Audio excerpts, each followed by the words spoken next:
അതിനൂതന സാങ്കേതിക വിദ്യകളുടെ സഹായത്തോടെ ബഹിരാകാശത്ത് വിളഞ്ഞ സ്പേസ് തക്കാളികളെക്കുറിച്ചാണ് അടുത്ത റിപ്പോർട്ട്. ചൈനയുടെ ഷെൻഷാവ് 21 ദൗത്യസംഘമാണ് ബഹിരാകാശത്ത് പച്ചക്കറി തോട്ടമൊരുക്കിയത്. മാസങ്ങൾ നീളുന്ന ദൗത്യങ്ങൾക്കായി ബഹിരാകാശത്ത് തങ്ങുന്ന ബഹിരാകാശ യാത്രികരുടെ ആഹാരക്രമത്തിൽ ഫ്രഷ് പച്ചക്കറികളും ഉൾപ്പെടുത്തുന്നതിനുള്ള ഗവേഷണങ്ങളുടെ ഭാഗമായിട്ടാണ് ഈ പുതിയ പച്ചക്കറിത്തോട്ടം. ചൈനീസ് ബഹിരാകാശ നിലയമായ ടിയാൻഗോങ്ങിലെ തക്കാളിത്തോട്ടം വിളവെടുപ്പിനുള്ള തയ്യാറെടുപ്പിലാണ്. വെറും തക്കാളിയല്ല, അത്യാധുനിക സാങ്കേതിക വിദ്യ ഉപയോഗിച്ച് ഷെൻഷവ് 21 ദൗത്യസംഘം വിളയിച്ചെടുത്ത സ്പേസ് തക്കാളിയാണ് വിളവെടുപ്പിനൊരുങ്ങുന്നത്.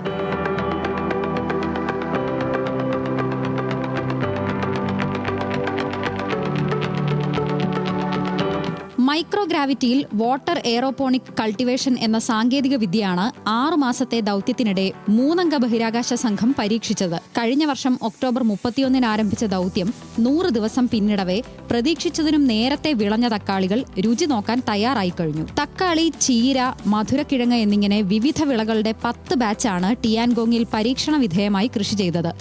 നീണ്ട ദൗത്യ കാലയളവിൽ ബഹിരാകാശ യാത്രികർക്ക് സമീകൃത പോഷകാഹാരം ഉറപ്പാക്കുകയാണ് പരീക്ഷണങ്ങളുടെ ലക്ഷ്യം.